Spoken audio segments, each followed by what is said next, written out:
চোখ রাঙানি দিচ্ছে এক নতুন মহামারীর আতঙ্ক। ভয়াবহ এক ভাইরাস ছড়িয়ে পড়ছে বিশ্বে। এবার এই ভাইরাস ছড়াচ্ছে বাদুড় থেকে।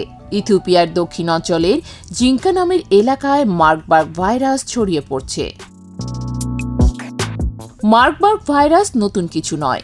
1967 সালে প্রথম জার্মানির মার্কবার্গ শহরে ল্যাবরেটরি বিজ্ঞানীদের মধ্যে এই ভাইরাস ছড়িয়ে পড়েছিল এবং সেই শহরের নাম থেকেই ভাইরাসটির নাম রাখা হয়।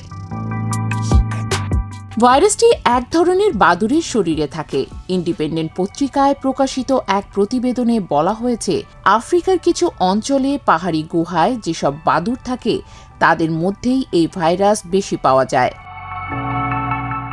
মানুষ কোনোভাবে এই বাদুড় বা তাদের শরীর থেকে নির্গত তরলের সংস্পর্শে এলে ভাইরাস প্রথমে মানুষের শরীরে ঢোকে, এরপর আক্রান্ত ব্যক্তি থেকে অন্য মানুষের দেহে ছড়িয়ে পড়ে, বিশেষ করে রক্ত, লালা, ঘাম, বমি বা রোগীর ব্যবহৃত কাপড়ের মাধ্যমে। তবে সিডিসির বিবরণ অনুযায়ী এই ভাইরাস বাতাসের মাধ্যমে ছড়ায় না, অর্থাৎ কোভিড-19 মতো সেরফ কাছাকাছি থাকলেই এটি ছড়িয়ে পড়ার ঝুঁকি নেই।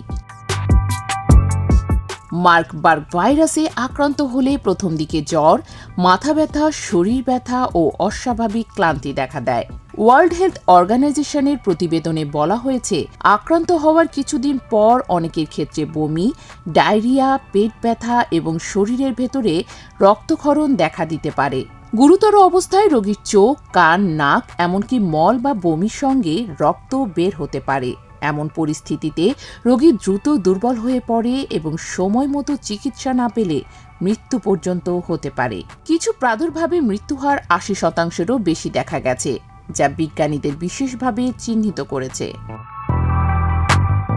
দুঃখজনক হলেও সত্য, এখনও এই ভাইরাসের বিরুদ্ধে কোনো অনুমোদিত ভ্যাকসিন বা নির্দিষ্ট ওষুধ নেই। তবে রোগীকে সময় মতো তরল, অক্সিজেন সাপোর্ট এবং প্রয়োজনীয় চিকিৎসা দিলে অনেক ক্ষেত্রে রোগী নিজে নিজে সুস্থ হয়ে উঠতে পারে। ওয়ার্ল্ড হেলথ অর্গানাইজেশন এবং Africa centre for disease control ইতোমধ্যেই ইথিওপিয়া চিকিৎসা সহায়তা এবং বিশেষজ্ঞ পাঠিয়েছে, যাতে পরিস্থিতি নিয়ন্ত্রণে থাকে।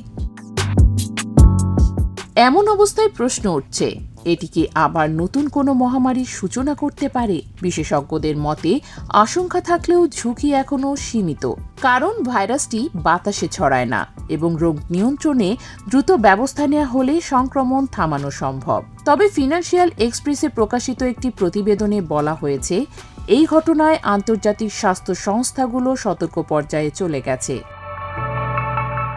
তবে ফিনান্সিয়াল এক্সপ্রেসে প্রকাশিত একটি প্রতিবেদনে বলা হয়েছে, এই ঘটনায় আন্তর্জাতিক স্বাস্থ্য সংস্থাগুলো সতর্ক পর্যায়ে চলে গেছে এবং সীমান্ত নজরদারিও বাড়ানো হচ্ছে।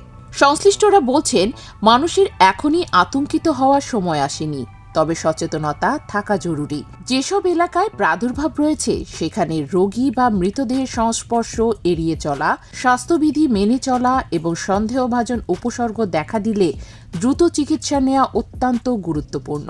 বর্তমানে বিশ্বের দৃষ্টি ইথিওপিয়ার দিকে। গবেষণা এখনও চলছে আর আশা করা হচ্ছে হয়তো অদূর ভবিষ্যতে মার্কবার্গ ভাইরাসের ভ্যাকসিনও তৈরি হয়ে যাবে।